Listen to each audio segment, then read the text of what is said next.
तालिबान ने मदियन से लेकर बरेकोट तक अपना कब्जा जमा रखा था और इन इलाकों में इनका बनाया हुआ कानून नाफिज था। ऐसे हालात में पाक फौज ने 29 अक्टूबर 2007 में अपने पहले ऑपरेशन राहे हक का आगाज किया।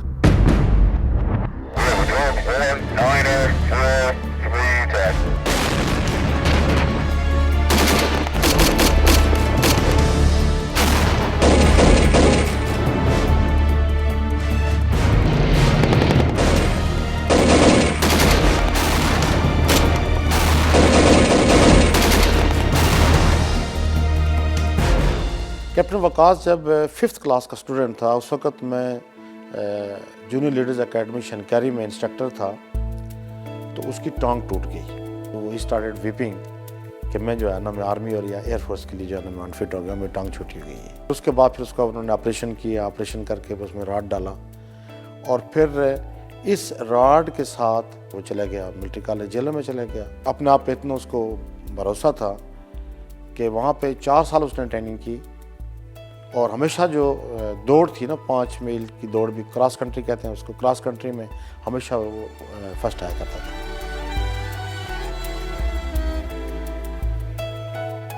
पेरेंटल मीट यूनिट है ये, मेरी, मेरे भाई की, मेरे वालिद की भी।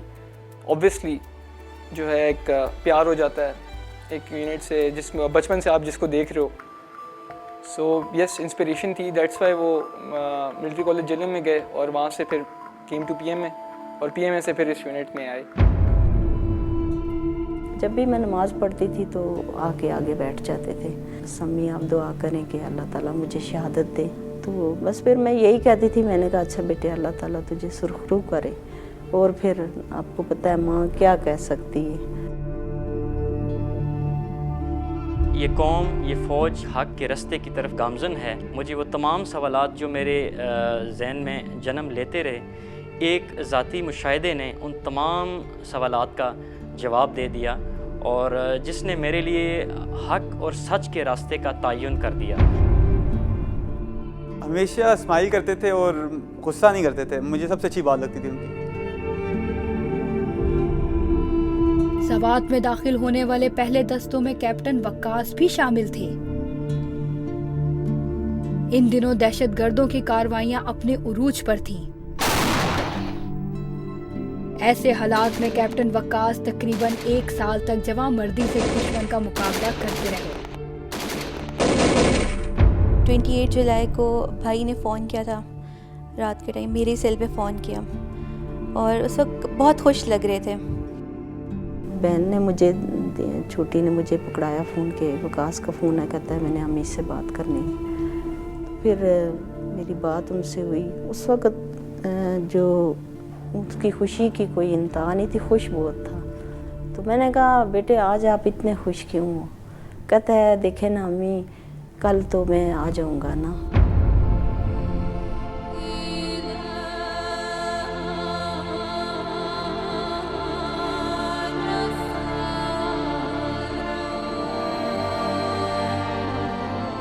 और फिर 29 जुलाई 2008 का सूरज तुलू हुआ।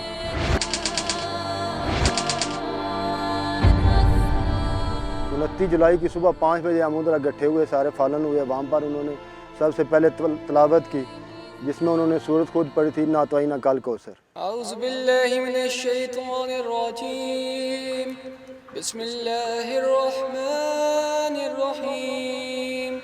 इन्ना अअतैनाकल कौसर फसल्लि लिरब्बिका वन्हर इन्न शानिअका हुवल अब्तर। सदक़ल्लाहुल अज़ीम। उसका उमूमन यही होता था, पहला लफ्ज़ ये होता था कि हमारे हाथों किसी बेगुनाह की मौत ना हो। आज भी जब भी हम उनको याद करते हैं तो ये उनकी बात जो है हमारे जहन में आ जाती है। आज का हमारा मिशन अखून किले के इलाके में सर्च ऑपरेशन है। हमारी हिम्मत, मेहनत और अल्लाह की मदद हमें कामयाब करेगी। पाकिस्तान जिंदाबाद! पाकिस्तान!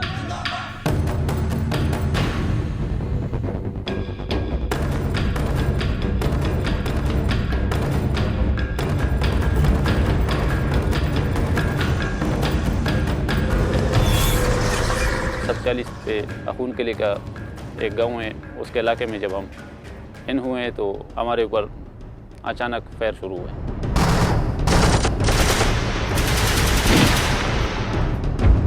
उसको मैंने 2 नसीहतें की। एक ये की कि बेटे कभी सरेंडर नहीं करना, और दूसरा कभी मैदान जंग में पीठ नहीं दिखानी। वकास ने भाई ने ही ऐसे ही किया। सबसे मुश्किल दिन हमारा कोई तकरीबन 8-10 घंटे का ऑपरेशन था।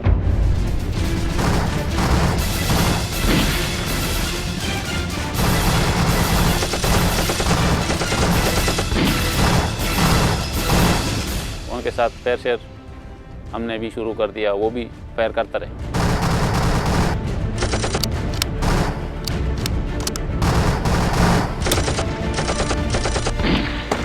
हमारे हाथ तो अंगेज थे, हम तो गनों पे लगे हुए थे, लेकिन वो नीचे उतरा हुआ था और उसने खुद बोला कि आप लोग फायर करो, ये मेरा काम है पीछे संभालना।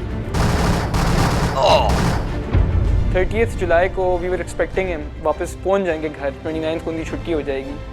एंड अम्मी भी चीज़ें तैयार करके रखी हुई कि वकास आ रहा है। वो चिकन बड़ा पसंद था और हम सारे वेट कर रहे थे कि वकास भी आएंगे तो ये करेंगे, वो करेंगे, यहाँ जाएंगे, वहाँ जाएंगे। It was his last day in Swat.